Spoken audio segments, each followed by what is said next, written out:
All right, folks, welcome to the latest episode of Live from the Black House. I'm wearing my shades today. If you've ever wondered why, so I'm going to show y'all why I wear my shades. So I'm looking at you now, but where I'm sitting, there's a screen right there. And I like looking at myself. So I'm usually looking over here. And so it looks like I'm cross-eyed, but I'm really not. Oh, my God. But if I put on my shades, right? If I put on my shades, then I can look at myself. And you don't know that I'm looking at myself. Very spirited conversation that's going to be happening today. When I came up with the idea to do this podcast, I wanted it to be something different than what you see and what you read every day, right? There's a lot of y'all that, you know, I would call some names, but I'm pretty sure she's probably watching. There's a certain senior citizen that I call, and the TV is on high in the back on MSNBC. And I feel like her brain has just been riddled with these pundits, right? Then on the other side, I call some people. And that's Fox News on high, right? And I believe that is part of what is being pulled out of our democracy. People are not able to have conversations. Everything is left versus right. Everything is partisan politics. And I think at the end of the day, and I'm specifically talking to my people. I'm specifically talking to people. So if you use Luster's pink moisturizing lotion, okay? If you use Maury's hair balm, okay? If you use shea butter, I'm talking to you, okay? We cannot get caught up, right, in this chess game being used as pawns, okay? I believe that civic participation is very important. I think that voting is very important, but we must remember that voting and voting along in this whole campaign process is a tool in the toolbox amongst other tools, yes, and that it is not the entire toolbox. That's number one. Number two, a lot of what you see and hear, we got to get away from these points where people will dig their heels in on some stuff that they don't even know about. They don't even know about. People were telling, I was literally the other day, and we're going to get to the guests. Okay. I want to make another thing clear. Y'all know my thing. This is not a democracy. I say that all the time. And number two, this is the Black House, right? So the opinions expressed this evening, right? None of these people are connected to each other than they were invited here, right? So if you hear some stuff over here, if you hear some stuff over there, neither of the two, right, shall be combined. But going back to, the other day, I see this thing, and I try to keep up. I try to keep up with politics. I try to like on a genuine, authentic level, right? I try to keep up. But the other day I see this thing, and it's like Democrats cave and vote to open the government. And I'm like, well, wait a minute. I thought that was the point. And so people are like, yeah, there were 10 Democrats that voted against and I'm like, but wait. Now, this is my personal opinion, but I'm like, the government is shut down. There are federal workers that I personally know they're not being paid, right? There's SNAP benefits, there's all this stuff, and we finally got somewhere, right? I also found it interesting, and y'all have to zoom out, right? The 10 that voted for it are not up for re-election. So clearly they came up with this in the back room, and they said, okay, so here's the play. So y'all got to take this vote so that we can, right?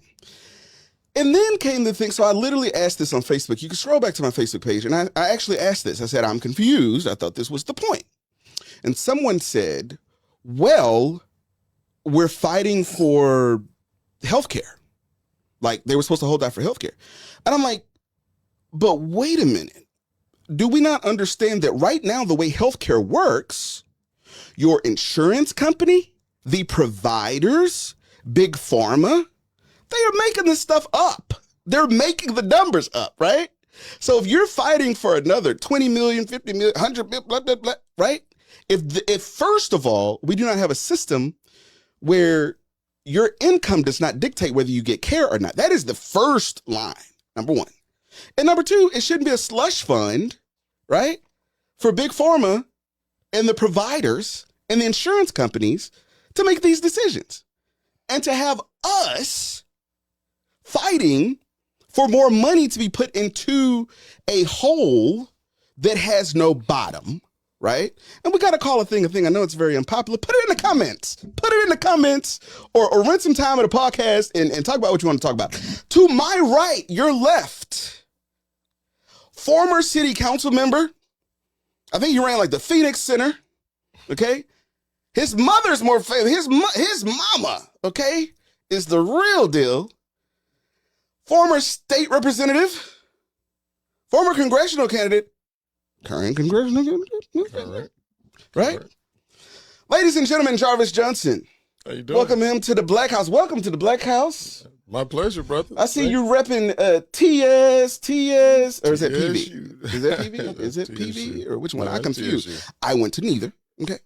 But yes, you're repping Texas Southern University. Absolutely. Do you have an announcement for us today? Well, the announcement has already been made, but yes, I am running to be the congressman for the newly drawn 29th congressional district. Yes. Yeah. Yes. Yeah. Absolutely. And we're going to get right back to Representative Johnson. To my left, your right, and I say this all the time. Y'all don't know because you can't see, but right here we have the one and only. Now, this is one of the most authentic brothers that I have ever met. Ladies and gentlemen, Roshawn Evans. Thank you very much. Yeah, Roshawn Evans. Well, he's very calm today. He was hyped on Facebook yesterday. Yeah, man.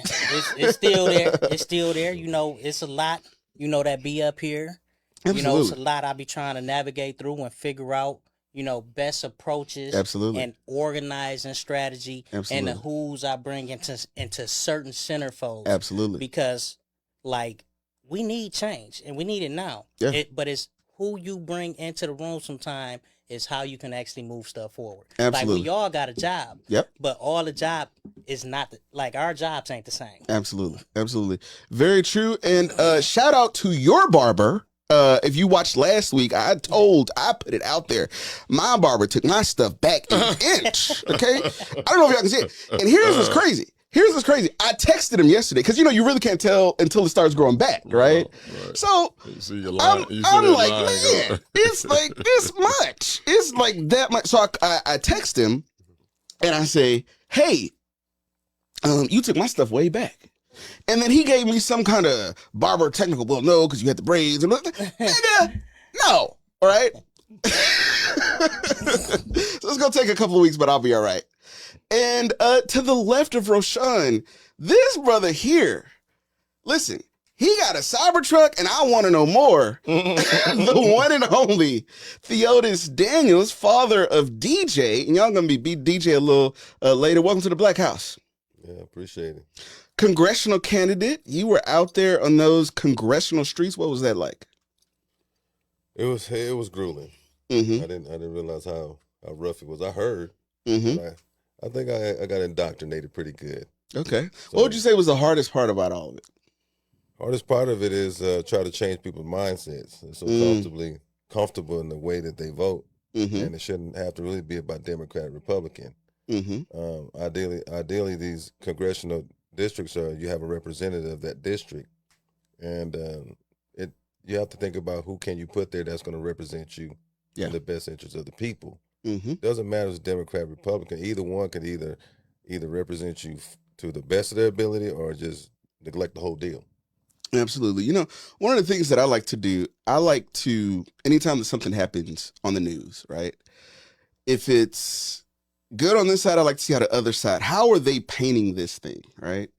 And I do think, I honestly think we need another party. That's a whole nother conversation, but I think we are so just built in. And I think there are a lot of people that I know that swear by one or the other, and you can't have that. You can't have that because then you have candidates that are able to do a lot of different stuff that's not good. Now, we're going to go back to Jarvis Johnson. You are running in the 29th. If somebody were to ask you why the 29th and why now, what would be your answer? Why the 29th and why now? You have to look at the numbers. So when Republicans redrew the lines, we obviously went through a redistricting, a mid-term redistricting. We were supposed to redistrict every 10 years after the census, but the Republicans felt the need because Donald Trump said that he wanted 5 more congressional seats because he felt that the margins were too small, and he realized that being that if Democrats took back the House, that he wouldn't be able to get a lot of things passed. And so the idea was, let's redraw the district. And so they redrew the district, and unfortunately, doing so, they created the opportunity for them to pick their voters versus the voters picking their leaders. And so when they redrew those lines, they combined all of the black districts in Houston and in Dallas, the 30th and the 32nd, and the 18th and the 9th. And when they redrew those districts, they drew out black representation. And in Texas, we have the largest population of black folks. And so oftentimes we need representatives that can address the issues that face us every single day. And so when they redrew those lines, they redrew all of them, but then they looked at the 29th and they drew all of Acres Homes, Independent Heights, Fallbrook, Humboldt, Greenspoint. They drew all of that out of the 18th and put that into the 29th. And so now the 29th Congressional District has changed by over 70%. And when you look at the voting population, it gives us an opportunity of picking back up a seat. And when I looked at it, I realized that I've represented 90% of the new 29th, either as a city council member or as a state rep. I understand the needs of the community. The people know me. I know the people. And so I felt it was a no-brainer that I think it's important that our community receives leadership and representation from somebody who has the empathy to understand the needs of the people. And I emphasize empathy because I truly believe that in order to truly legislate, you have to have empathy. You have to know the needs of the people. You have to know where the people are coming from in order to be able to then legislate on their behalf. So let me ask you this. You pointed out the fact that, black representation is very important. Sure.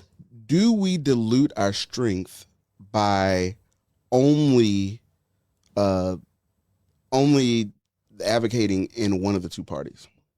Do we dilute it? Is our power diluted because we're not, when you look at every other race of people, when you look at white people, when you look at Asian people, when you look at Latino people, they have more so like an equal balance in both parties. Is our power somehow diluted because we're only in one of the rooms and not the other? I think it's important that you look at, again, what the needs of the people are versus what the party is talking about. And so if you're not speaking to the issues that are relevant to the people, and we can all discount, well, aside from race and aside from this, what makes it important that that black people generally are voting Democrat? Because I think by nature, black people are conservative because we ain't got a whole lot of money to spread around. So I think we're all conservative by nature. As a black man and a businessman, I'm conservative by nature. But when you talk about social issues that are relevant, that address much of the things that we need, that is criminal justice reform. When we think of banking, we think of education. We have to be able to address those needs, and those are the needs of the people. And I think when you look at the Democrats address those social needs far greater than the Republicans. And so I think you'll find that Democrats will vote and have consistently and historically have voted Democrat.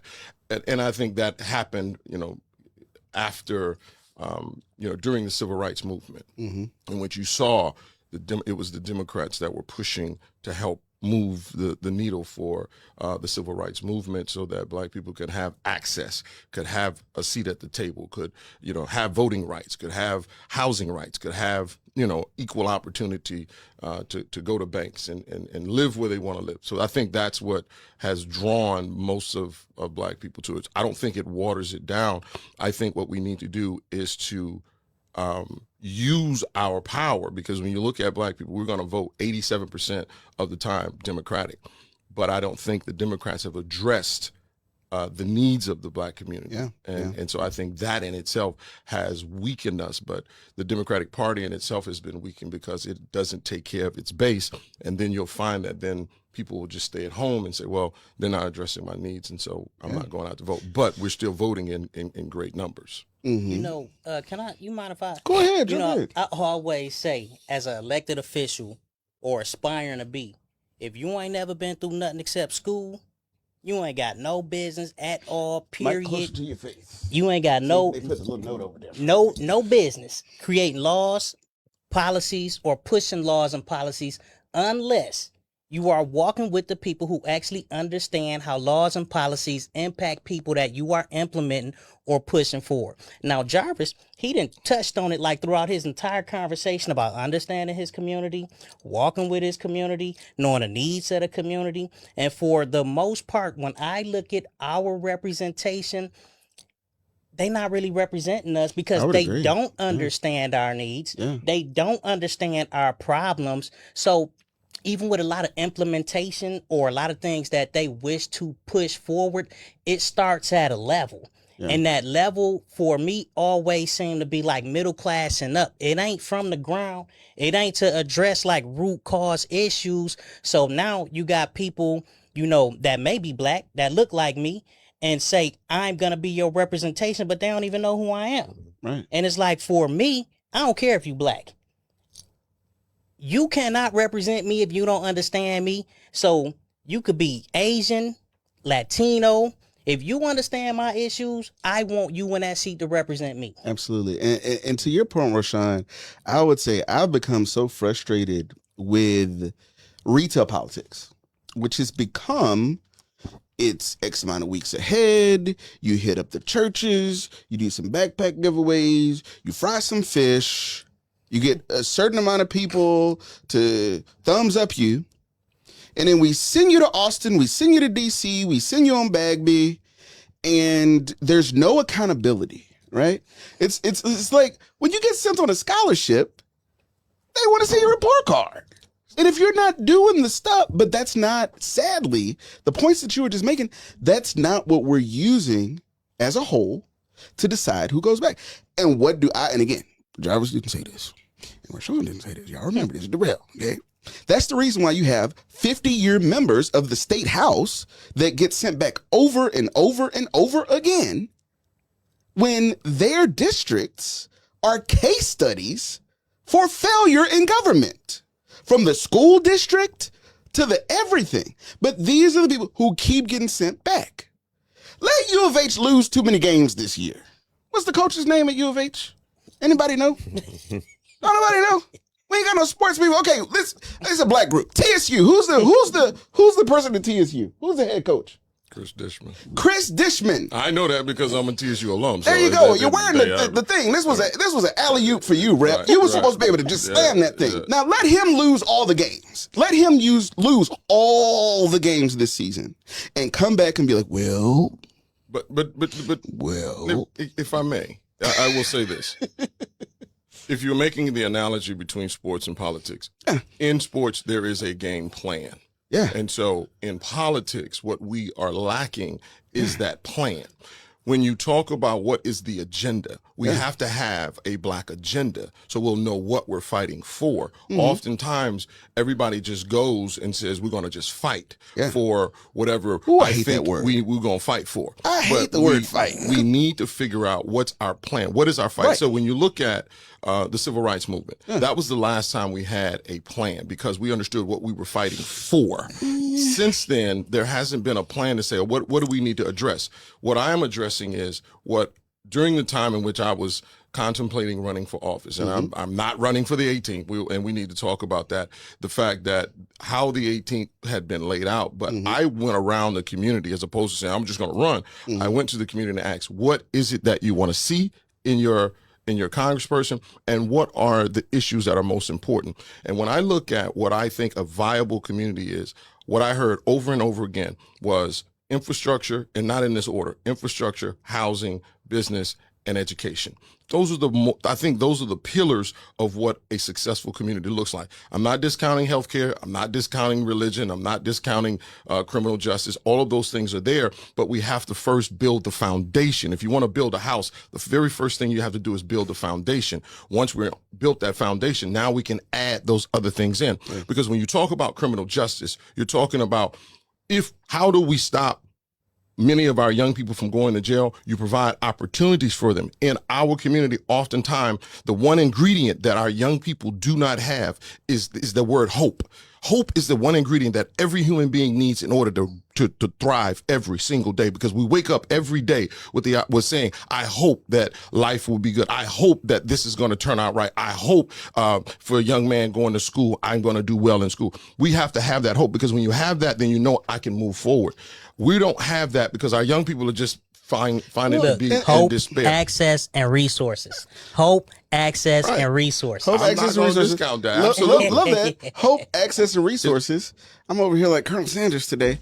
Hope, access, and resources. But I will also say this, and I'm talking again to the Shea Butter family. This is what we have to get over. We've got to stop depending, right, on others or the government for said resources, right? Sure. Like, here's my thing. And I talked about this brother over here with the Cybertruck, and I said it jokingly, but I'm serious about it, because we've got to stop going in for the fighting for jobs and instead fight for the piece above that, so that our community, sure, like, we can be the ones to give the jobs. Right. And I think that's a huge missing part. And I think that there are whole institutions that benefit from us not being as resourced as we could be.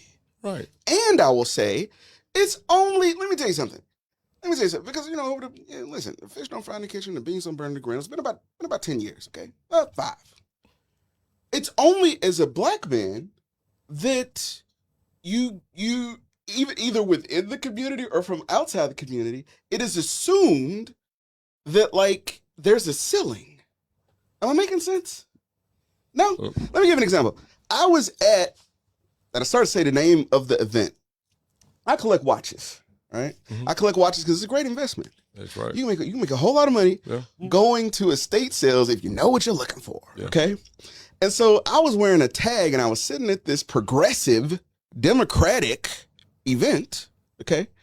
And we're sitting at the little lunch, they got this rubber chicken and these asparagus and whatever. And this white guy, who used to be a Facebook friend, I found out he blocked me shortly thereafter, and you're about to hear why. He looks over and he says, man, that is a nice watch, right? And I'm like, oh, thank you, But he wasn't done. He was like, no, really? Let me see. Yeah. So I leaned my wrist over and I said, they let us read too. Oh my God. They let us read that. And he was like, oh, I didn't mean it like that. The table was floored. He turned beet red. And it was like, you are like this for me so long as you can look down to me and you think that your participation in this thing, you think that you're helping. There's this relationship that's like that, but it doesn't always have to be that way. Mm-hmm. And I think that we as a community have to get over that, right? Mm-hmm. I think what again, when you talk about how you said something about we shouldn't rely on government, and I absolutely agree with that. Yeah. But my tax dollars does entitle me to many of the resources that are available to me. Absolutely. When I look at Republicans and what is happening in America right now, Donald Trump and Republicans have given billions upon billions, $1 trillion in tax breaks to the upper echelons. So they are relying on government as well. You're watching in Nebraska and some of these farmlands how now they are saying, wait a minute, we're losing. We need government to come bail us out. Mm-hmm. We need this. We need that. So, at the end of the day, it is incumbent upon us to still advocate on what is rightfully owed to us. But in respect to our resources, absolutely. And I agree. And that's why I say the 4 pillars: infrastructure, housing, education, and business. There you go. I want business in my community because I do want an opportunity. But the problem has always been, you'll give me a car loan. Mm-hmm. You'll give me a loan. Oh, they'll to go, give you a student loan You'll too. give me a car loan. You'll give me a loan to go buy a phone. But when I go to the bank to get a business loan, now you're magnifying me, you know, a little bit deeper than most. And so when we look at the resources, yes, I think it's incumbent upon us to call on our biggest bank. Yeah. And the largest bank in the Black community starts with the Black church. And if the Black church ever decided to pool all of their resources and go to one bank, now have your own accounts, but can you imagine the deposits in one bank? But yet you're going to go to that bank and say, we're going to leverage our dollars, but now we're going to need you to open the bank to make sure that our people are readily available or qualified to do this. We ain't gonna just give out loans to Pookie and Ray Ray. We're talking about those that have done the work, have been trying to get these loans. I myself have been that business owner. When I opened up On B's restaurant, I particularly wanted to open a restaurant in my community. And this has happened back in 2010 because I knew we had the opportunity, and I knew that would create opportunity for young people, that would create jobs, and as well give us a meeting place. Yeah. So we have those opportunities. Can I real quick, talking about resources, the tax dollar, not relying on government, I must say the people that pay the most in taxes are in fact the people who make the least amount of money. Absolutely. So when you make the least amount of money, that revenue ought to come back into our communities, into a space that really create real safe communities that look like opening the floodgates to access to economic opportunities, addressing food insecurities, housing, early childhood development, mental health, drug treatment. But yet what we're getting instead is we're getting the billionaire, millionaire bailout. And then in our communities where we actually need the resources, they are finding creative ways to criminalize poverty and criminalize people because of race. And right here in Harris County alone, when you even look at the budget for the county, when you look at law enforcement and the jails, the DA, it comes up to 60% of the overall general budget. But then when you start adding in everything else that they're spending to creatively criminalize people in Harris County, it's 72.8% of the entire budget, which leaves, 27.8% of additional funding to go towards the things that we need to actually survive. So instead, what we're doing is forcing people to live in survival because they don't want to bail out communities that come from the Black spaces with the tax dollars that we mostly putting in. And then when you go to the city side, not the county side, it's 60% of that entire budget going towards incarcerating people that look like Roshawn. So I'll say so two things. Going back and Kathy Ballard Blue for Daniel said, Jarvis is so articulate, 4 pillars. So you got a fan in here.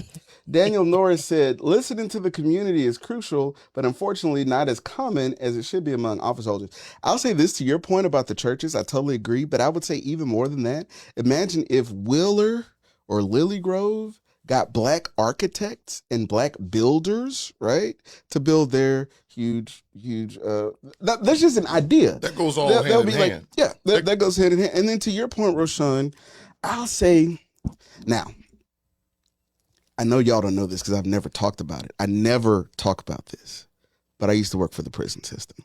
I've been facetious because I talk about it all the time. I used to be a CO, a sergeant, and a lieutenant. So I look at, I don't think it's an either or. I think it's a both and. I think we need resources that are preparing, that are equipping our next generation for the jobs, for the businesses, for the opportunities in order to succeed. And I do believe that a neighborhood that is without abject poverty is a neighborhood where you're going to have less crime. That's just how it works. That's just how it works. A neighborhood that what? A neighborhood with more opportunity, sure, and less poverty, right? You're gonna have less crime. That's right. So we passed the both and right now. Well, when you put the majority or the bulk of that tax dollar into the incarceration, but here becomes the problem. Here's becomes the problem. And I think where we disagree, I think some people need to go to jail. And I access think, and opportunity. And I resources. think, and I got a cousin right now. She's in jail, and yeah, right. I think some people need to go to jail, and I also feel like neighborhoods need police. Like when I talk to the single grandmother in Cynicwood, when I talk to the little, like, the people also do not want their neighborhoods terrorized, and we have to call a thing, right? I think if you provide resources, are there some people, a lot of people, that would use that upward momentum? Yes. But I will also say there's some people, if you give him $100,000 today, he hit the lick tomorrow, right? And there has to be a way to also address that.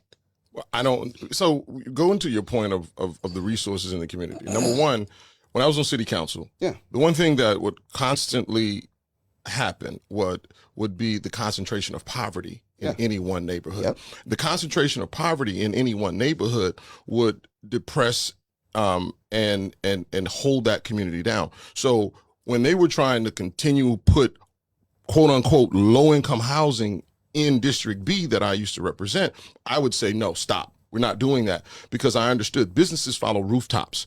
And if you want your business to succeed, then therefore you have to be able to build, to like a pyramid. You're going to have 60% of your population would be here, the other 20 here, the other 20 there. Yes. So you're looking at, you got to have upper, you got to have middle, and you got to have, you'll have the other aspect of it. And I always say to my community, when you look at, when there was an opportunity for you to have upward mobility, you moved out of the neighborhood. Mm-hmm. And those same people that moved to the lands, and I call the land Sugarland, Woodland, Pearland, that they forgot what this community meant. And so when I look at, the woods, the scenic woods and the Studi woods and all those other, so you can you don't have to move out to move up. You just simply need to continue to improve your community. But I wanted to make sure that I understood businesses were going to follow rooftops, because the only business that we're going to get when you continue to build low-income housing are the Family Dollars, the liquor stores, they look at the median income. But none of those would provide a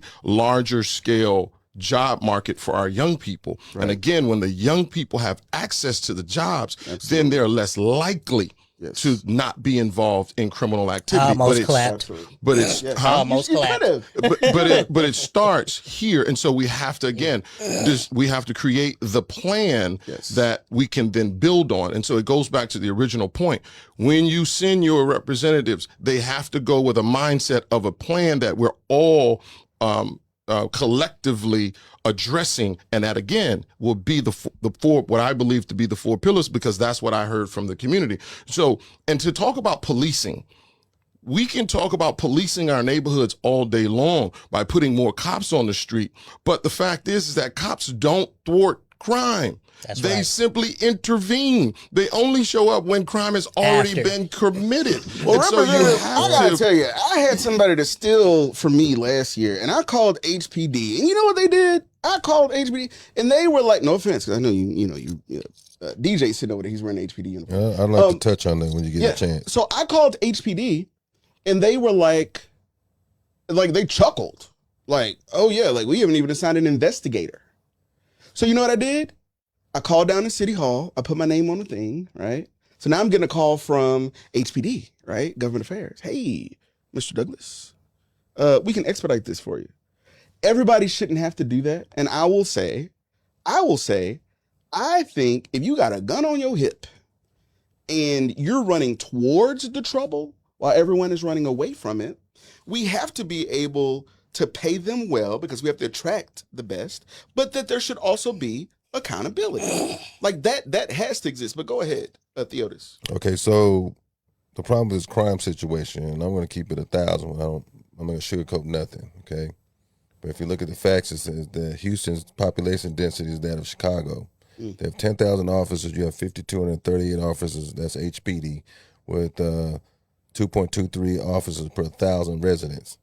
So is there room when you make the conditions that's perfect for criminality? Yes, that's it. They won't come. You're putting tiers. It wasn't like that before. They're not getting paid enough. Recruitment is low. I stay in South Park, so I know. So if you don't stay in South Park and you don't literally sit there in the hood, maybe you just don't know. But the thing is, we need accountability. With criminality out there, because a lot of these youngsters are running around here doing whatever the hell they want to. And the main problem is these district attorneys and these DAs refuse to do what they're supposed to do. It's not a revolving door. It's not a revolving. You do the crime, you do the time. I'm tired of us sitting there acting like that, it's okay for her to do things and then just get in and get out and go do the same thing again. And this is what's happening. And I deal with it every day. I deal with it every day. I know a couple of dudes that shot 2-3 dudes and out on bond sitting at home eating candy and cookies, And the DAs are not charging. I'm sorry, they're just not going to do it. And what do you think that is a condition of? Can I throw one more thing on there real quick on the follow? I just want to say, look, for survival, it is a real thing. Like, we can literally force people to live in survival mode. And the thing is, nobody should be forced to live in survival. My first time getting sucked into the criminal legal system, I was 17. Behind a false accusation with inadequate counsel and signed my name on a dotted line. Not because, I actually done something. I didn't even realize what I signed my name on until I was in my 20s. I couldn't get a house. I couldn't get a job. I mean, I did a whole YouTube over a course of a year just doing apartment searches on camera just to show people how hard it was. It was so bad to where I had to start committing more crime in order to get me a place to live by forging the documents by saying I'd never been convicted of anything. Same as with employment. Even though they would come and find out and still kick me out, which means I need even more money to get rehoused and take care of what I need to take care of. But like you said, when you called law enforcement, it was reactionary. Law enforcement will forever be reactionary. They always come in after the fact. And if we want prevention, if we want to address crime before it even happened, we have to once again start opening the floodgates to the resources and making sure people got access to it. If it was up to me, we would have a protected class of people to ensure that people cannot legally be racist and discriminate towards certain individuals from actually gaining access to economic opportunities so they can actually survive. Or we would have parameters in place so that we all can be housed. Because without the things that I need to survive, what do you expect me to do? Why wouldn't people sell dope? You sell dope, it come with shootings and unnecessarily. If you can't get an economic opportunity, why won't I rob you at an ATM? And I'll hop in here. So, like, a couple of things that changed my view on this, right? And again, I don't think it's either or. I think it's both and. I used to assume that there was a magic number that you could hit and that certain people just fall in line. And I think a lot of time it is. But you know what it took? It took for my cousin, and maybe she'll see this when she get out, okay? My cousin, okay? We called a family meeting on Zoom. This was during the pandemic. We were like, hey, let's wrap our arms around my cousin. She cussed us all out, right? Couple of weeks later, I'm going to call at 3 a.m. Cousin, can you cash at me $7 so I can catch the bus? It's 3 a.m. The bus is not running, right? So now I'm worried about it because I can hear. He was talking about South Park earlier. I grew up 5638 Selinsky, Crestmont Village, next to Foxwood, okay? Down the street from the VA in Crystal Springs, okay? So I think, like, yes. But what I had to realize with my cousin was, and I love her to death. Well, not to death, but I love her. I can't. I'm making him laugh. But I'll say this. Here's what I had to realize with my cousin. She's just gonna do her. She's just gonna do her. So she ended up going back to jail. Her public defender reached out via email, and he was like, "Hey, your cousin, blah blah blah." And I was like, "She cussed me out. She cussed my mama out. She gave my name. Give me the prosecutor number." I think those are the exceptions and not the rules. So Right. when you have situations like that, you'll have those certain individuals. Criminality starts with imagery. I think, and I think Roshawn pointed it out, the fact that black men in South Park, black men in Acres Homes, 5th Ward, 3rd Ward, wherever there's a concentration, I think the imagery of seeing young black men standing on the corner automatically means that they're doing something wrong, and they will be approached and they will be rousted.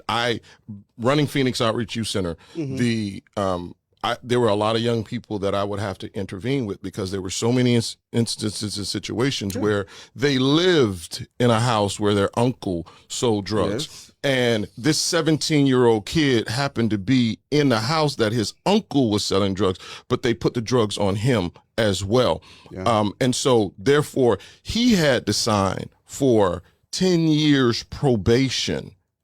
10 years, because again, this is this criminal justice system is unjust. And so we Inherently have racist. to figure out how to deal with that. And so it goes back to when we talk about what Democrats fight for, because we don't just simply lump everybody in. When I see brothers on the corner, when I see, individuals, little kids sitting on the corner, I don't automatically assume that they're doing wrong. I just see they may not have stuff to do. And so they may not have we should access. evangelize. We should get people off the corners. I think that would be great. If they homeless, where they We're go? going to open up some other opportunities for people on the corner. I think that, again, it goes to the entire... Maybe we should open some car washes, Jarvis. It goes to business. Maybe we should open some car washes. It goes to business. Economic They could be That's a part of the plan. cars. Maybe that's a Exactly. part of the Theodis, plan. So let Theodis, me ask y'all two questions. What time is it right now? I don't know what time it is in the evening. How about we all get in the car and I'll let y'all get out on the South Lawn and see if you can walk from there to the end and see all those dudes hanging out in front of the I store. stay doing Why that. don't you ask that? Why don't you ask what they That's doing? where I organize. Yeah. I Okay, that's organize fine, in but South you and I Park. both know what I they doing organize out in there, 3rd Ward and 5th Ward. Okay. We can't make the exception. But we can't be the making rule. excuses either. Ain't no That's excuses. nice. It is a bunch of because excuses. rules, every system that we interact with and in is embedded out of white supremacy. It is set up and designed for us to fail, and we can never incarcerate our way to liberation. The only way to liberate our people coming from our communities is to make sure they got the resources and access to what they Resources don't are there. have. Okay, so again, when we talk about what Roshawn has already pointed out, the fact that if you do the crime, you must do the time. You're right. Correct. So the prison system as it is today in America is not set up for rehabilitation. No, it's not. And so what happens is, even though there are individuals that have done the crime, they still have the scarlet letter on them for the rest of their life because they can't get apartments. They can't get jobs. So why haven't we created a system by which you did your crime, you did your time, and now we're going to erase that? Because when you find that in America right now, Donald Trump took away the entire FBI department that investigates white-collar crime. White-collar crime is the most harmful crime to America, period. The amount of money that white-collar crime steals from the American public far exceeds criminal activity on the street, because white collar crime is in the excess of $400 billion annually that Donald Trump has said, we're not going to investigate that anymore. We're going to put more officers in ICE. We're going to put more police officers on the street. We're not going to look at these guys, because when you talk about the white collar crimes that have corrupted and bankrupted corporations, that have people lose their jobs, people lose their opportunity for housing, they lose their houses. That's what white collar crime does. So at the end of the day, I'm not making excuses for anybody, but I am saying don't keep that scarlet letter on people and think that they're going to be able to come back into society because they can go out there and cut the grass, but where are they going to live? Right. They can go out there and do all of the work that they're going to do, but yet they still can't get the job because the system has been put them in a place that says you will never be. I'm sorry, Brother Douglas. Let me just say this.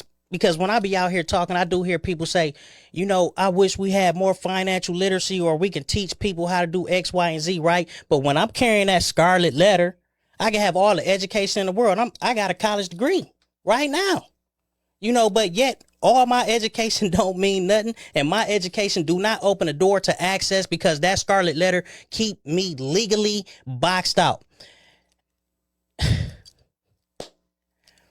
That scarlet letter, that forced survival, is what we need to be protecting our communities from, because once we sucked into that system, it's on from there. And for a lot of people, we stay downhill. And we got to stop dumping on people that we know have done crime. I'm not saying anybody who has done crime should not be punished. Nobody in my community says crime should be overlooked. Nobody, even the grandmothers whose grandsons are doing the crime. They're saying, lock him up.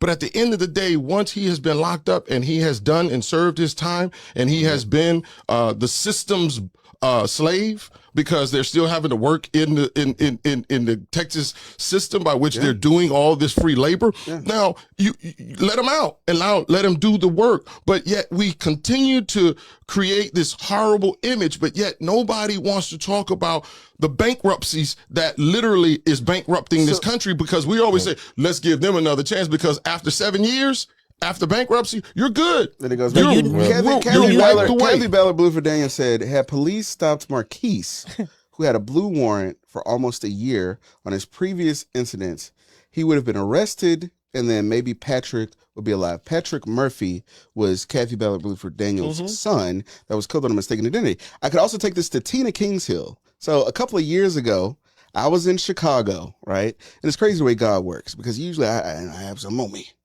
But I was in Chicago. So Travis, she laughing. You laugh, you make me laugh. Okay. Travis McGee, and Travis, he'll be able to recount this story too. Travis was running for city council. This was 2019. So Travis, Charnel, and Tina went out knocking on doors, right? Tina, I call her Tina Marie because she's a white lady, right? She's like Tina Marie. Cigar hanging out the window, not paying attention. Somebody came by and robbed her, gunpoint, right? Pulled her out of the car. Once again, the car is gone. Travis and them go out and find her car the next day eventually. But they're calling and they're saying, we're outside of such and such a place. The car is right here. You know what HPD said? Well, that's not the way we do things. And right there are all these protocols. Long story short, this was the weekend that there was some type of DNC type of event at TSU. And that was the weekend that there was a priest that was pistol whipped, and there was a shootout between an HPD officer and an individual who was killed. That individual had been let out on a PR bond. Okay. Which means it was because minor. they couldn't. No. Because and If here's he what got they a said. PR bond, Here's it was what they said. No, it was what they You said don't get was. PR bonds what on they major said cases. was you cannot. What they said was he got like misuse of a vehicle or something, because that's what they could get him on right then. Because there were other steps that needed to happen before they could actually charge him. And what they said was he's supposed to be coming to court for whatever date, and then they would by then. Because it had to be X amount of time, I think, between the time that it happened and she could ID him from a lineup, right? And so now this guy lost his life. We can't make the exception a rule, though. No, but what I'm saying is... crime does exist. Crime does exist. We got to address root causes if we want to get in front of crime. But what I'm saying is, it has to be both. We need a fully funded police force, jail force, prison force. When I put on that uniform and I went to work every day, or later when I was a lieutenant, we had to have 39 people on third shift. We had to have 54 on first shift. Not because there's these people are getting something for free. They're working for their money and they are part of public safety. Look, I want to ask two rhetorical questions. Do y'all know that the majority of Americans don't have $400? Did y'all know an accusation can ruin your life, and an accusation can put you in jail? And if you can't afford a $400 emergency, you know what that puts you in for the majority of the part? It puts you in a position of signing a plea deal. Yeah. Did y'all know over 90% of the exonerations right here in Texas are black? What does that tell you? Right. Yeah. I think that goes to the point of what Roshawn is pointing out, and is that, again, the root cause of it is I think we're looking at these exceptions because the majority of people that are getting out on bond are going back and trying to go back to work. There are situations, and I understand what Kathy Bluford Daniels is saying. I understand those situations, and they are horrible, and we have to be able to address that. But how do you address, and what we need to do is address the recidivism and why that happens and why the criminality continues to happen, because again, you continue to put people back in the same situation and you're expecting them to do all of these phenomenal things that you expect them to do, but yet they still have this anchor, they still have this weight on them that says you can't. And at some point, any individual's case in which they need to be able to provide for themselves, eat for their families, they're going to then go back to do whatever they have to do. And it reminds me of how even in the healthcare system, in which when I was a state rep, I fought for people who are afflicted with sickle cell, because imagery was the biggest problem for people who are going into crisis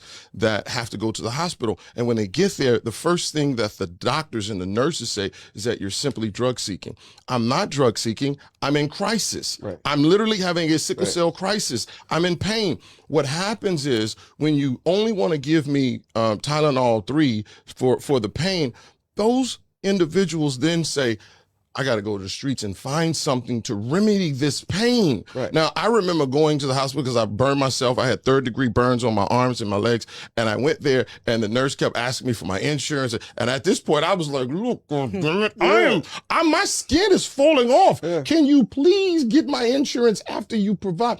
And so I had to calm down, because at that point I saw how the nurse then started to kind of ignore me. Yeah. And so my anger and my pain then became the angry black man. And now it's like, oh my God. But when you look at other people who can do the same thing, it's like, oh, we need to address this. So again, and again, I hope that we can pivot back to the 29th and talk about this whole thing. Well, Jarvis, this is the Black House. I want to be able to, because I think it's important. Because I think it's important that we have to address how this whole dynamic came about, because there are a lot of people that are confused. And when you don't have the right information, we're not showing up to the polls to make this educated crucial vote decision that will then move us to where we can elect people that have the plan, that we can elect people that have the empathy that I'm going to continue to talk about. That when you look at where we are now, and that's why I think it's important for me to run for the 29th, is because again, it's everything that I am, it's everything that I want to do,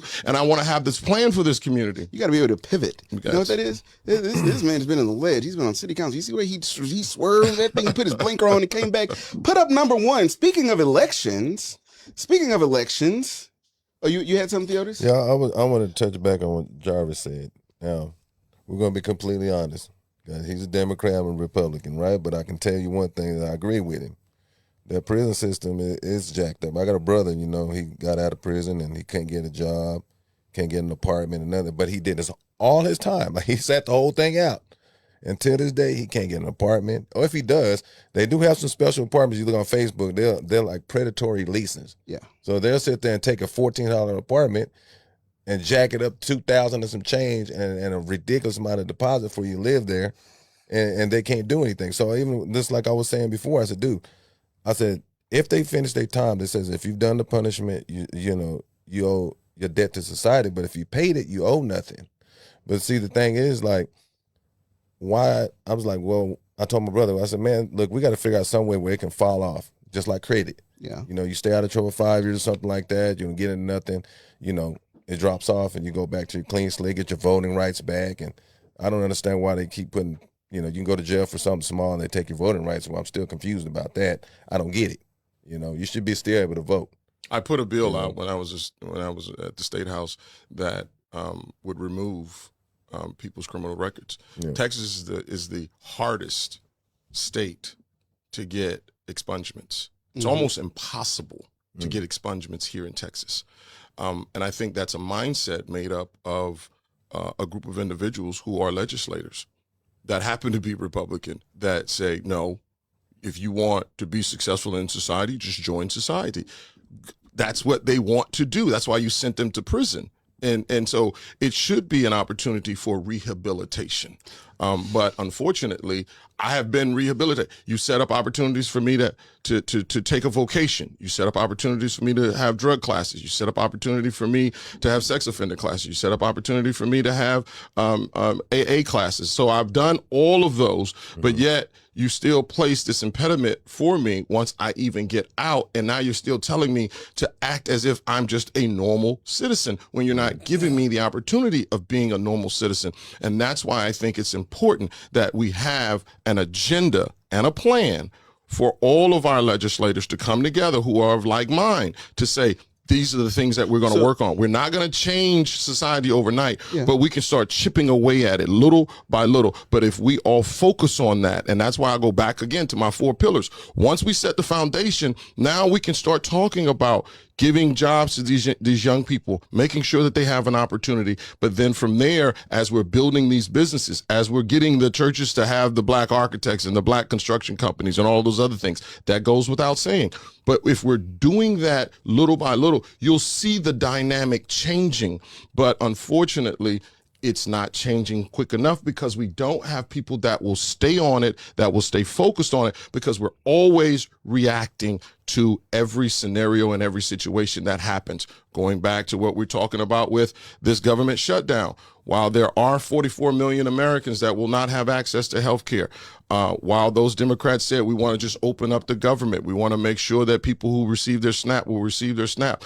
But unfortunately, I look at the bigger picture. The bigger picture is come January 30th, we will be right back at another government shutdown because, again, the Republicans have said, if you simply vote for us, we promise that we're going to look at making sure that we have a vote on health care. But again, this is where we are with this. It's not a perfect system, but we have to figure out step by step. Here's the part that really just, and I don't know about y'all, but like the whole partisan thing, because, you know, when I was growing up and I was at my grandma's house and she would leave, she would go to Watkins or whatever, right? This is before HEB and all. She'd go to Watkins and she'd give us instructions before she left. And when she came back, if something was broke, I couldn't say it wasn't me. It was Theodis. Theodis said, no, guess what? We're all going to get it. Mm-hmm. So everyone that lives in the state of Texas, when you go down to the county clerk's office or you fill out your paperwork at the Secretary of State, you know what the current playing field is, right? You know what the layout is, right? You know how many Republicans and how many Democrats. So if you signed up for that, you knew there was a supermajority or there was a majority or whatever. And if you did not have a plan, you can't say it was that team. And then I will say, there aren't two teams. Am I the only one that's sitting back looking and seeing that everybody's on the same team and that they're literally playing us against each other? So this whole like... Who is they? Those who are in power, those who are controlling the plays. I don't know if we could put everybody in the same shoe, like the same. That's like saying all criminals or everybody that's Let me tell you what I mean. Let me tell you what I mean. There are people that are either inadvertently or advertently either participants in this thing, so they're just as much as a pawn as we are, right? They're allotted to be the face of power, a figurehead. They ain't running nothing. They running, and you know how I know they're not running anything? Because the plan that we should have had, right? If they were running something, it would be in place. The plan would be what though? The 4 pillars. Okay, good. Everything you talked about. So because my thing is this: using history as a guide. What makes, like, if I look back, right, and I say, okay, this is what they've been doing, both sides. How is what we look forward to any different? You know, following traditional norms is easy. Mm-hmm. You know, when it comes to the innovative thinking, doing things different, that's hard. Yeah. And that's why when it comes to people even attempting to do the right thing, we don't have the power because it's not enough people, because most of the elected officials, and I'm not going to put all of them in the same basket. Yeah, I would say most. I wouldn't say all, but most. Yes. Many of the elected officials run on traditional norms, but that ain't all of them. I wouldn't even say it's traditional norms. I would say they like getting pointed out at church on Sunday. They like being called the honorable such and such. Most of this is ego. Like when you really zoom out, why is Al Green running for the 18th Congressional District? Damn, when is enough? You beat the game, pass the stick. Okay? Have you ever played Mortal Kombat with somebody? You ever played 2K with somebody? Damn, we've been playing since 8 a.m. It is 4 p.m. Give me the control, or give it to somebody. You ain't even got to give it to me. Give it to somebody. Now, had he been like, it's working for everybody, stay on the stick. That's an electoral process. And in a democracy, you have an opportunity of electing people or not electing people. And listen, I'm not here to advocate, because I truly believe now, when I win the 29th congressional district, claiming it. I will guarantee you Jarvis Johnson will not be in office past 62. I'm 53 years old. I don't believe in staying in office too long. So yes, there will be a baton passed.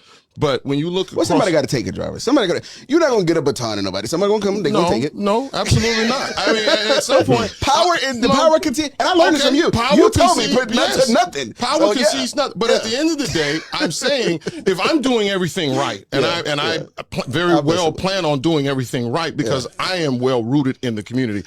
I stay with the people. I don't need to go to church. But at the end of the day, I stay. Well, you kind of do. Well, your campaign manager is going to disagree. Well, listen, I'm not Chris Watson out there. I'm not telling you I'm not going to do. But at the end of the day, you have to go to where the masses of people that you will have their attention is, so that you can talk about what your agenda will be. But the idea is that I've started with a nonprofit. I've created senior citizen programs. I've created vocational programs. My very first bill when I became a state rep was I wrote the bill for vocational ed, to put vocational ed back into school, because I truly believe, going back to the point of access, is that I wanted to make sure that our children had an opportunity of having that certification, so that they can go into the job market, because not everybody is going to college. And so I wanted to make sure that they were well prepared to go into the market, so that they could earn a living, not simply a minimum wage job. So we have to be able to do those things, but it starts with someone who understands where the community's needs are,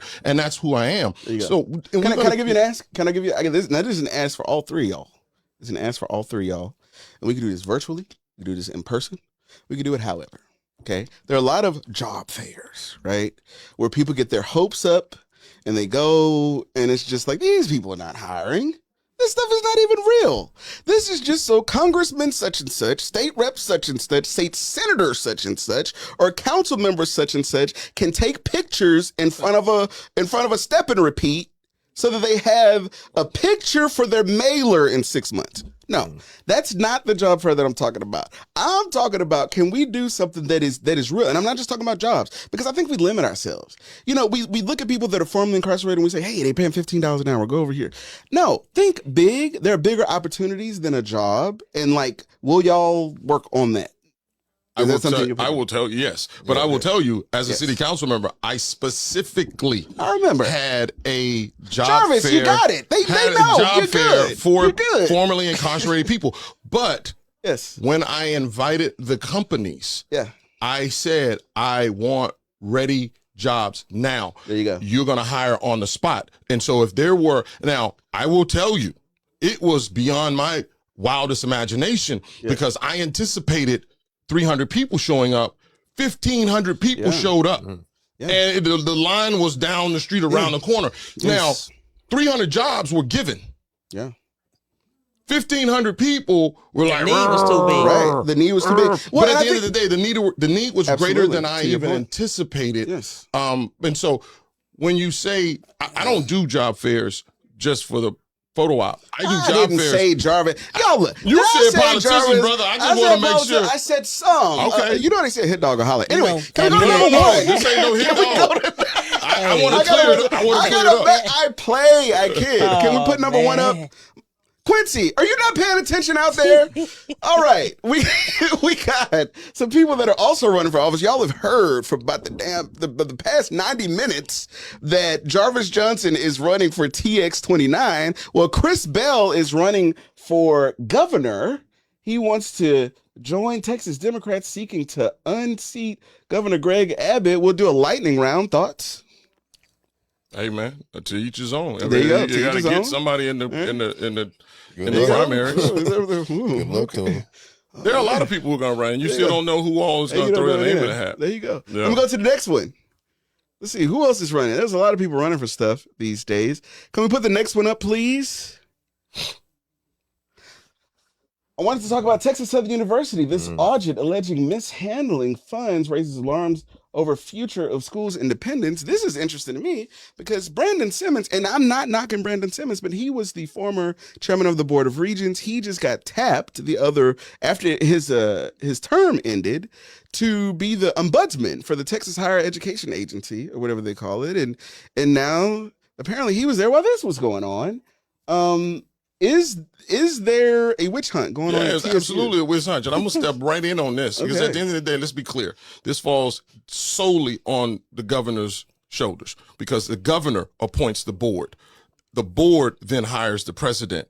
And so this whole mishandling of funds is a farce, and it is a distraction from what reality is. Every single year, Texas Southern, along with all other public institutions of higher learning, are audited. So the question is, $400 million is now allegedly misplaced or have been stolen. That is absolutely not true. What is real is if in fact there was an audit done, why you didn't recognize this from years ago? Because Texas Southern doesn't even have $400 million because Texas Southern has been woefully underfunded all of these years. As an appropriator, when I was in the State House, I fought my butt off. He's campaigning. I fought my butt off to get Texas Southern its highest appropriation that it ever got, and it still was 60% below what it was asking for and what it was needed. And so this falls on the governor. So to them to try to say Texas Southern misappropriated funds, that's not true. You saw, because where's the other audits? Because these audits have been going on every year, but now you're looking for red meat to throw your base simply because you need them to gnaw on something to distract away from your failures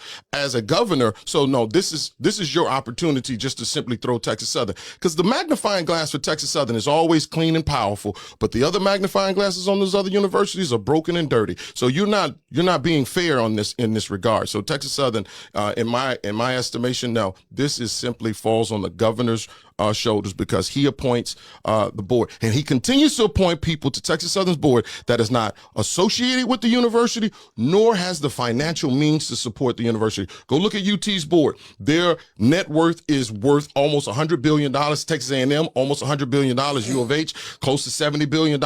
Texas Southern, now, I'm not knocking the board members. I think they're great people. I think there are a lot of them are some really good people. But at the end of the day, this is not the position for them, but the governor continues to put people in place that don't have the financial means to support an institution. They can't even write a $100,000 check.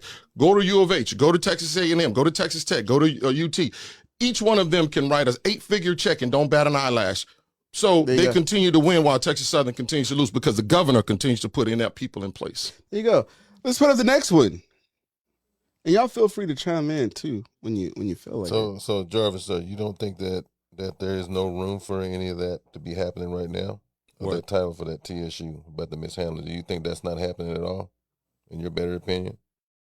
Do I think mishandling of funds? Do you think that that's not happening at all? There's an audit happening every year. Yeah, audit happens every year. I'm going outside the audit. I'm saying, do you think that that's not happening, that this skirt is squeaky clean? No, I didn't say anything was squeaky clean, but at the end of the day, you're not going to magnify Texas Southern. You're not going to say, oh, look at them. See, this is what happens even in criminal justice. You go into certain communities, you say, oh, look at this community, because your imagery and false narratives have said Black people are welfare queens and kings. See, because when Black farmers were asking for bailouts because the government was not buying their soybean or their sorghum or their products, then the Black farmers was like, yo.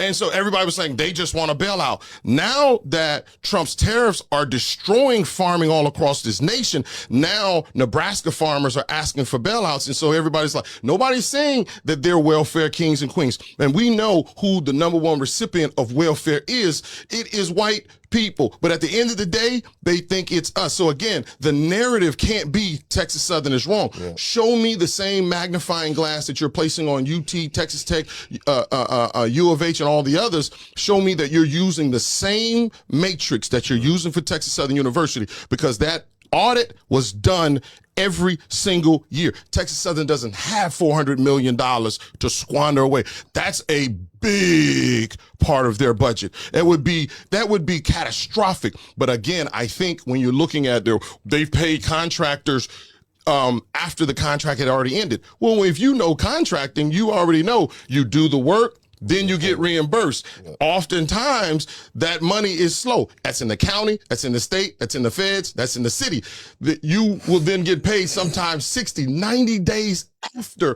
And so the contract has already ended, but you're still owed for the money that you had already done work for. Or you're the contractor who like normally does this, and we're waiting on the bureaucracy to catch up. And But like, you're just saying keep doing that what Texas you're doing. Southern is now all of a sudden paying contractors after the contract was over. And they often said they were paying before the contract had even started. Well, I often know that because sometimes the contractor would say, I'm going to need seed money in order to get started. And so there was an opportunity where Texas Southern may have had discretionary funds, and they said, okay, well, we're going to give you seed money to get it started because we have a time frame by which we need to meet. I want to get your thoughts on this. You were on city council. Houston mayor defends HPD coordination with ICE after pushback from council member. Thoughts On ICE and coordination of ICE? ICE has to do their job. I think when we talk about what we're looking at from a national perspective of what ICE is doing with these people with masks on and unmarked cars and going on and just rolling up on people, I think that is wrong. ICE has always been ICE. President Obama deported 4 million immigrants during his tenure. Joe Biden deported 3.1 million people during his tenure. Donald Trump has deported 400,000, and yet his budget is $180 billion and has not even met the numbers that Obama and Biden met. But yet this is nothing more than a charade and theatrics, because you got people just rolling up on people with in unmarked cars, and you saying they can wear masks. Man, I don't know who you are. We live in Texas. You can't we just talked about crime. Right. You talked about crime. You gonna let some guy roll up on you and get out the car. Man, who are you? Look, this is terrorism in our neighborhood. So to coordinate that kind of stuff, now ICE can do its job. It can do its job as it did with Obama under Biden. It can do its job. But right now you're terrorizing neighborhoods. Right. I mean, I was gonna say, how do we ask our youngsters not to wear a mask when law enforcement is running around doing it? It's like the new school Klan. It's like ICE, yeah, they got to do their job, right? But it's crazy because we are literally terrorizing people who is committing crime. But once again, you know, it used to be a crime to drink off a white water fountain. It used to be a crime to walk in the front door, be outside when the sundown came. Okay. Right now, it is a crime for you to be coming from a brown nation seeking asylum.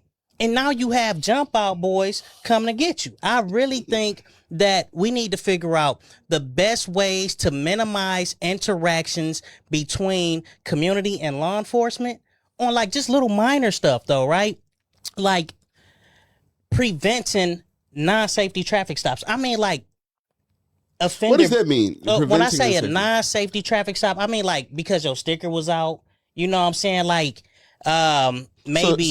So the ask is that the police not be able to pull people over for that, or that they for don't minor do stuff, like things that is non-life threatening, because these non-safety traffic stops, it is putting people of color in positions of never being able to break free from a never-ending cycle of the criminal legal system, as well as being deported from a place that they may once again be seeking asylum from because of the dangers in their communities. Now, if they are over here doing things that they shouldn't be doing, like maybe you done got caught with a murder or a rape, then that's something different.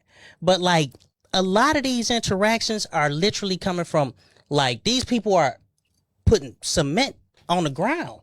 These people are building homes, and ICE is rolling up to these undocumented people that's sitting up here building up our communities. I was at the car wash on OST, right next to that Aldi. I think they call it, you know, it's right there. You know what I'm talking about, between the Aldi and the Whataburger. Usually I go to Whataburger and I get me a sausage, egg, and cheese biscuit, and I tell them to add bacon. And then I go over there. This is my way of like interjecting and enlightening them. And then I go over there to the car wash. Well, I was getting my car wash, and this is another tip. Now, y'all listen to me over here. You can get a coupon with 10 coupons for $90. They will clean the outside and the inside of your car. And so the ladies were like cleaning my car. And then all of a sudden they just ran. And I was like, you know, I'm black. So like, you run, I'm going to run, right? And then I look and it was like some people with some vests and stuff. And I was like, wow, like this stuff that I'm seeing on TV is actually happening here. Theodis. Okay, so I hear what Roshawn's saying. I get where you're coming from. But you have to understand, ICE is out there getting people that sat there and decided to avoid the process. When you come to my house, you come to my front door. You don't come to my back door. Okay, these people keep coming over here. They're getting $45 a food stamp, $14,000 cash on their car. If you go apply for food stamp, I guarantee give you $11. Undocumented folks can get yes, food undocumented folks. They shouldn't. They look. We can't go over and do that to them. My mother took 2 years to get here. My dad had to literally come back over here, high ranked in the Air Force. My mom had to wait. She didn't skip the process. If you sat there and you know that you sat there and you came over illegally, well, of course ICE gonna come get you. But they're not gonna come over and suck up the resources. As long as they're taking them, we not gonna get them. I'm gonna ask you this. I'm gonna say this. I'm gonna say this again. Nobody is disagreeing with your point of coming into this country legally. I think that we should have better immigration processes. But you have to remember that you have a president that has decided to allow only a certain amount of people to come into this country at this time. And you have stopped what would otherwise be a legal process. So you're not allowing people to come in. So yes, people are going to find their way in. We're not still discounting the fact that they need to come in legally. What I am saying is this: the way ICE, based on this, the imagery of ICE now, because the question has to be, how did Obama deport 4 million people? How did Biden deport 3.1 million people? And why has Donald Trump only deported 400,000 people with $180 billion budget? So the question has to be, why are you terrorizing neighborhoods? Nobody saw ICE running into these neighborhoods. Nobody saw these masked people going into these democratic cities and black and brown communities with masks and guns and vests and just rolling up on people. And the Supreme Court has said that you can run up on anybody based on the color of their skin. That is what the Supreme Court said. Now, you got to also remember that Donald Trump has put in place a refugee number of 7,500 people that will come into this country legally. And he has specifically said it is only for white South Africaners. Period. And so the question has to be, man, what message are you sending where you're saying, I am going to send ICE into these black and brown neighborhoods to get rid of all of these colored people, but yet I'm going to allow legally the white people in? You're sending the wrong message. And it's so this is where the disconnect and the divide comes in where we are today. 4 million deported, 3.1 million deported, and 400,000 deported. This is a shell game, and this is theatrics for the base to then continue to talk about how bad these individuals are. I'm not saying nobody should come into this country crossing a border illegally. I am saying that when they're here, I ain't trying to give them resources and all the other things, but at the end of the day, if they're here, they're doing their job, we need to find a way to put them into the system and make sure we can send them back out the same way Obama did, the same way Biden did. And let's be clear about them resources. These Latinos that's over here seeking asylum is not getting food stamps. They not getting housing vouchers. First, before you even get any of these resources, you need a Social Security number. So these resources that they so-called getting, they not. But I can tell you what they are doing. They are adding money into this economy. And they can't vote, as people are trying to say. They cannot vote. As we just had a constitutional amendment bid on the back. They can't vote. They can't. They don't get resources. You need two things to vote. They can. Now, if one of them get hurt, they can go to the hospital. Right. Now, when they go to the hospital, yes. The law says that every doctor that sees a patient has to treat, regardless of who they are, same thing with of their citizenship. You have to treat anybody who. So that may be the resources that they're gaining, but they're not walking into welfare officers Right. without Well, see, information. Well, ladies and gentlemen, he still got it, right? He still got it. He was down like he was on the house floor. I saw a little bit of Turner in you. I saw a little bit of Turner from the back mic with you. Last one, Quincy. Let's put it up. I think Chris is out there. Chris Watson is out there distracting. Oh, Distracting. wow. We're not going to blame Chris. You don't see through Quincy. that door. I'm not going to allow you to talk about Chris like that. So Melanie Miles Bazile, CD18 chair, she's running Justice of the Peace, Precinct 7, Place 2. Any thoughts? Anybody know her? I have no thoughts. Mm-hmm. I am in a pure justice shirt, not an action fund. Roshawn. Now you have had many an opinion tonight. I do. I got Many an opinions opinion, on criminal justice, But this is where you immigration do it. reform. I thought you were really going to do it. I thought you were going to do it. Justice of the Peace. She's a judge. It's the criminal justice system.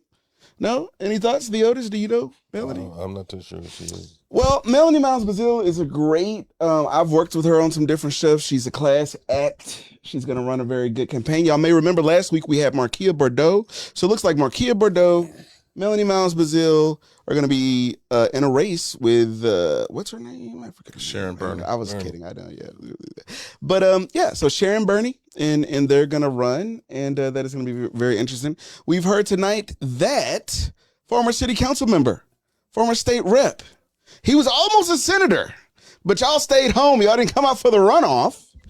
But he may be the comeback kid coming back to Congress. That would be a better deal. Hey man, God opens doors. When one closes, God opens If another. that ends up being the thing, that's gonna be the thing. Hey, like look, man, that would I be the never thing. question God's, his go. order, and he orders my steps. And at the end of the day, yes, I lost a Senate race by 41 votes.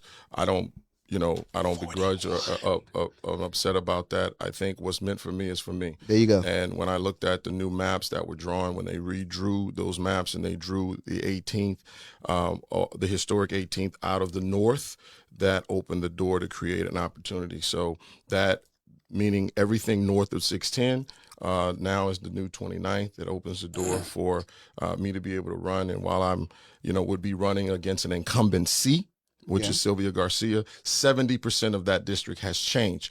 70% of this community does not know her. 70% of this community she has not represented. 70% of this community she has never provided resources for, while 90% of this community I have represented. Yeah. I have provided resources for. I have provided jobs for. Well, Sylvia, I've done it. hey. Now I will say this.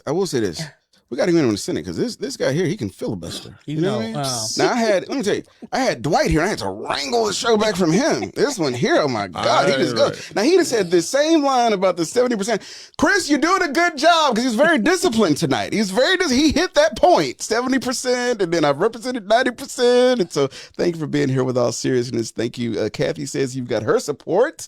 Kathy also says that she is supporting Melanie Miles Bazile. This is going to be I looked at the new drawing too, and I was like, ooh, the right person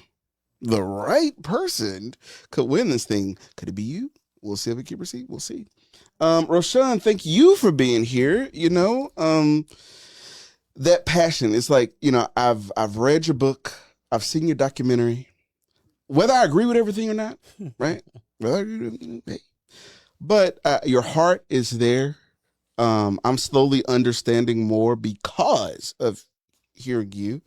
And I think that even if you do not agree with someone 100%, you want to understand their perspective and where they come from. I think that will make us not only a better democracy, but a better society as a whole. So thank you for being here.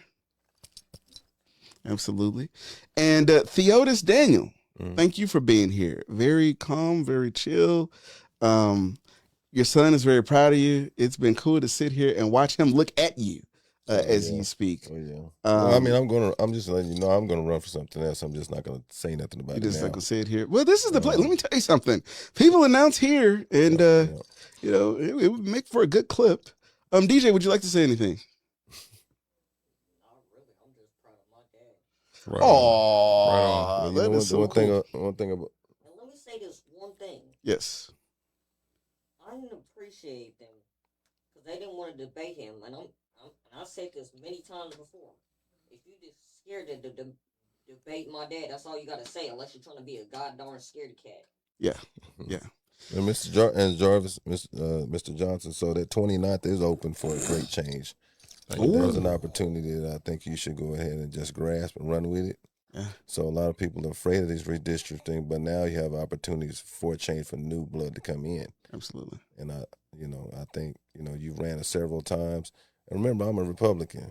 I think that I'm telling you that I think you probably do pretty good over there. Look at that. So I'm not one of those normal Republicans. I give credit where credence is, and I think that you can make great change, and I'm sure Acres Home could utilize you as well. Like I said, I am a Republican. I'm not no rhino. Yeah. And I give credit where it's at. So hopefully somebody can sit there and listen to what I'm saying. Is that I can give credit and give you your flowers as a Republican. I think you'll do a great job over there as well. Right on. Appreciate that. I want to give Brother Johnson something too. Now, what's meant for you is meant for you. All right. Now, I want to say, when it comes to passing the baton, I know a lot of people be like, dang, you been in there long enough, pass the baton. I want to tell you, I don't care if you go to 62, 63. Like, I feel like, we don't have enough power to actually transform the system where it is beneficial to the people with the largest needs. So while we do not have the power, when we do want to train people up, it don't always have to be training people up to take your seat. Absolutely. Train people up to take the seats that need to be taken. Absolutely. That's a part of my emergence. So I have a program called Emerging Leaders. And so through the Emerging Leaders, it's just those that want to be involved and engaged in political activism, then this is how you do it. And so you find that talented group in your community that says, I want to be engaged. So we don't want to starve out the young people. We want them to be engaged. We want them to come into the fold, so that way they'll have a springboard, as opposed to, I'm just going to run, and without having any real insight or any kind of experience in working in an office or being a part of policy making. So that's just, so when I say pass the baton, I'm serious about making sure that we, through that Emerging Leaders program, it is my intention not to be in office past 10 years. I think that's enough. And then you find that person behind you, because I think when you look at, that's enough. That's enough, Jarvis. Come on. Let you go. No. I was going to let you. I was waiting for the plane to land. I was about to give it to you. waiting for the plane to land. He just kept running around. I was giving it to you. No. Emerging leaders, you're going to do it. Okay. Yeah. Take the flowers. Okay. But in all seriousness, thank you for being here, Jarvis. Thank you, Roshawn, and thank you, Theodis. And thank y'all, most of all, for joining me every Wednesday at 7 p.m. A lot of people are like, you need a website. You need to send text. Well, you do your own podcast and send the text messages and do the website. I'm hanging with friends every Wednesday at 7. You have an open invitation to come back, especially once you get your website and all that stuff done. You did very well tonight. You won over a Republican. For us. You want to, for us. Look at that. JarvisJohnsonForUs.com. Jarvis Johnson for us. Jarvis Johnson for us. It's really, I like it for US. It's a play on I get words. it. I like it. Yeah, no, exactly. I caught it. Exactly. I caught it for us. That's great. No, lean with that for us. Roshawn, Theodis, DJ, other attendee. Life Depot. Yeah, she's from Life Depot. Yes, Life Depot. Thank y'all for being here. And again, thank y'all for watching. This well, you made me laugh. DJ made me laugh at Wheeler at the debate. I forgot what it was, but he said something. I choked on my gum and everything. He's a funny guy when he wants to be. And thank y'all for being here. And good night. And now I got to click to end the live.